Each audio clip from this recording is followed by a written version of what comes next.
या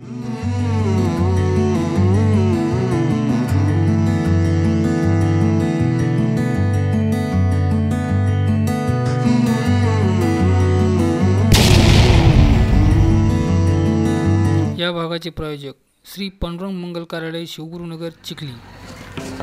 आईला ती सदा मराठीचं भूत माझ्या मानगोटीवरच येऊन बसले. त्याला खाली कसं उतरावं हेच कळना गेले. बरं त्याचं जाऊ द्या, त्याचं बघू पुन्हा. सुंदरा तात्याच्या घरी जायच्या अगोदर मला जायला पाहिजे. तिथलं बोलणं आपल्याला ऐकणं गरजेचं आहे.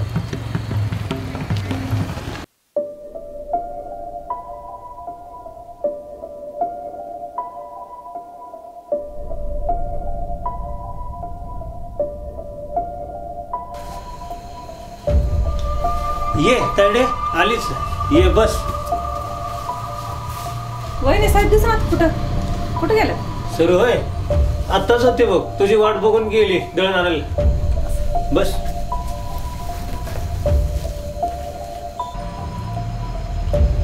ती रात्र मला अजून बी आठवते बघ तायडे. कोणती रात्र? काय झालं होतं? ते आप्पा पाटील लय उलट्या काळजाचा माणूस बघ. तुला सांगतो, ही बघा गावकऱ्यांनो, मी एक गोरगरीब शेतकऱ्याचा मुलगा आहे. तुम्हाला माहित आहे का, गावामध्ये सडकचं मोठं काम आलेलं आहे. त्याच्यामध्ये आपल्या शेतकऱ्याच्या किती जमीन जाणार आहेत हे तुम्हाला माहित आहे का? अरे भिवा, ही तर माहितीच आहे की. जरा नवीन काय तर सांग. शेताकडे जायचं मला, दाराला 10 वाजता लाईट येते. हे यार जरा शांत बसा. त्यानं काय म्हणतं ऐकून तर घ्या. परत रडत बसून काय उपयोग आहे? भिवा बोल, तू बोल भिवा. बोल बाबा, लवकर बोल. अरे सरकारचा पैसा यायला वेळ लागेल, थोडा धीर धरा, धीर. जमिनी जाणार म्हणून कवडी मोल भावात विकू नका. गावातल्या काही लोकांच्या पोटात गोळा आला असेल.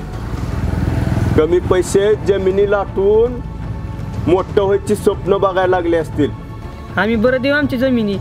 7 बारा काय त्याच्या बापाचं आहेत काय? अरे बाबानू, जमिनी द्यायच्या नाहीत म्हणजे द्यायच्या नाहीत. आप्पा पाटील आणि रंगा गाव लुटाय बसलेत, गाव. एवढं लक्ष ठेवा. यांच्या दबावाला घाबरू नका. अरे ते आप्पा पाटील म्हणजे काय करेल याचा नियम नाही. त्याचा हात लय लांब पर्यंत आहे ते. अरे आप्पा पाटलाला लढायचं म्हणजे वाटोळीत दिवा लावल्यासारखं आहे. आप्पा पाटील आगीत झाडा आगीच. अरे एकटा गावाच्या पुढी काय करणार आहे? जर त्यानं वळवळ जर केलं तर त्याची नांगी आपण तिथं ठेचू.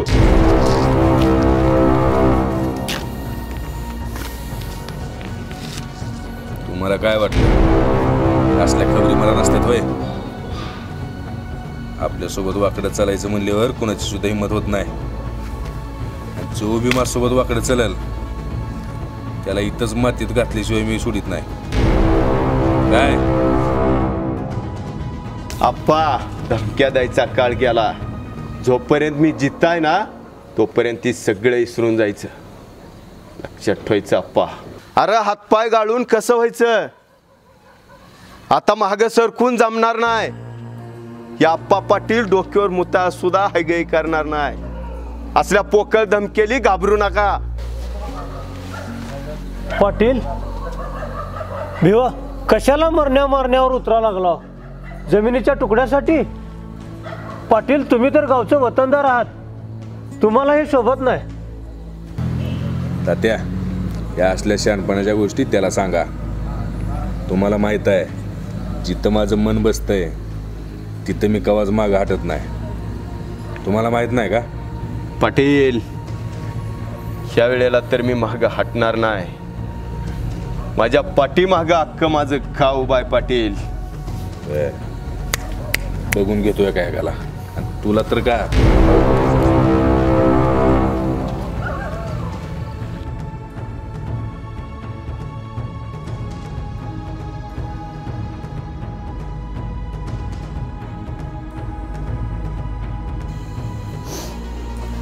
असं तर त्या आप्पा पाटलाची कुंडली तर मीच बदलणार. दादानं माझ्याकडून वचन घेतलं होतं. कोणतं? त्या दिवशी यात्रेला जायची तयारी चालली होती.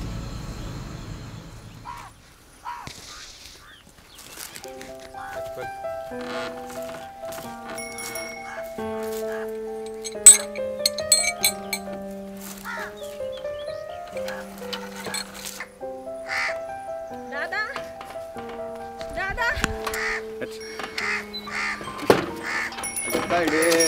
काय लावली तू पडतीस.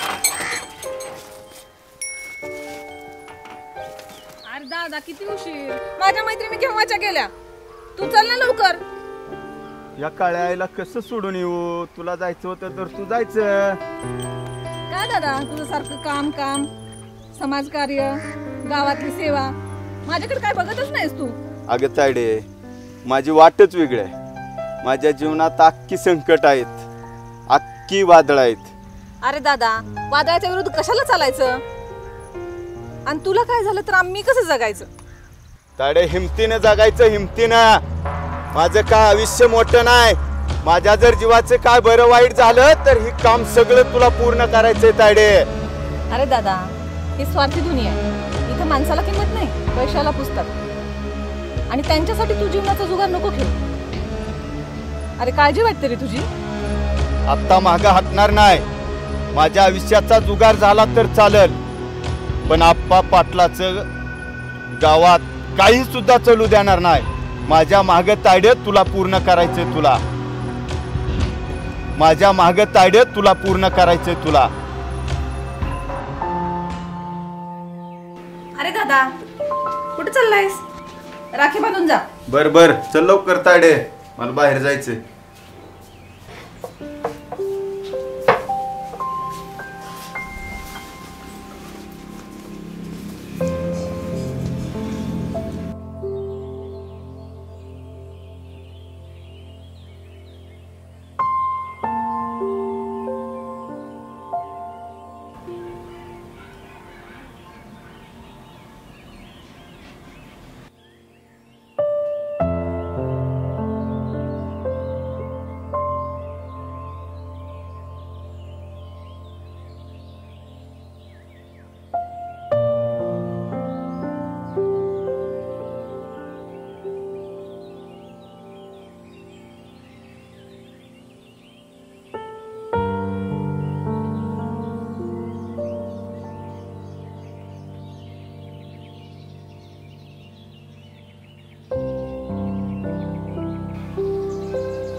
दादा ताट रिकामच.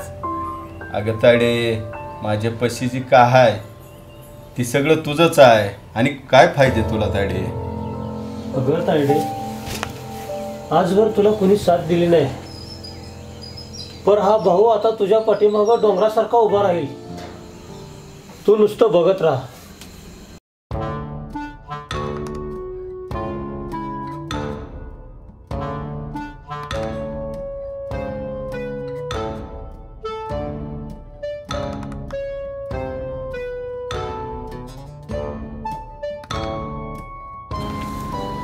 महिला या बाजूने आपण विचार केलाच नाही, पण ह्या गोष्टी लय महत्वाच्या आहेत त्या. हा अरे तू इथं असं काय पाटलानं पाठवलं वाटतंय तुला. नाही साहेब तुमचा काहीतरी गैरसमज व्हायलाय. माझा आणि गैरसमज सगळं सांगतो तुम्हाला मी. बघ ध्यानात ठेव, मी सांगतो ते ठिकाण मला येऊन भेटायचं आणि जे काय आहे ते सगळं डिटेल मध्ये मला सांगायचं. सगळं सांगतो सगळं. हा चल निघ जाऊ. हा तात्या आणि उषाचं तर मी बोलणं ऐकलंय, तर नाम्या काय सांगतो म्हणालाय. उद्या गाठ घेऊया आणि उद्या पुढचा तपास मार्गी लावूया. या बाईला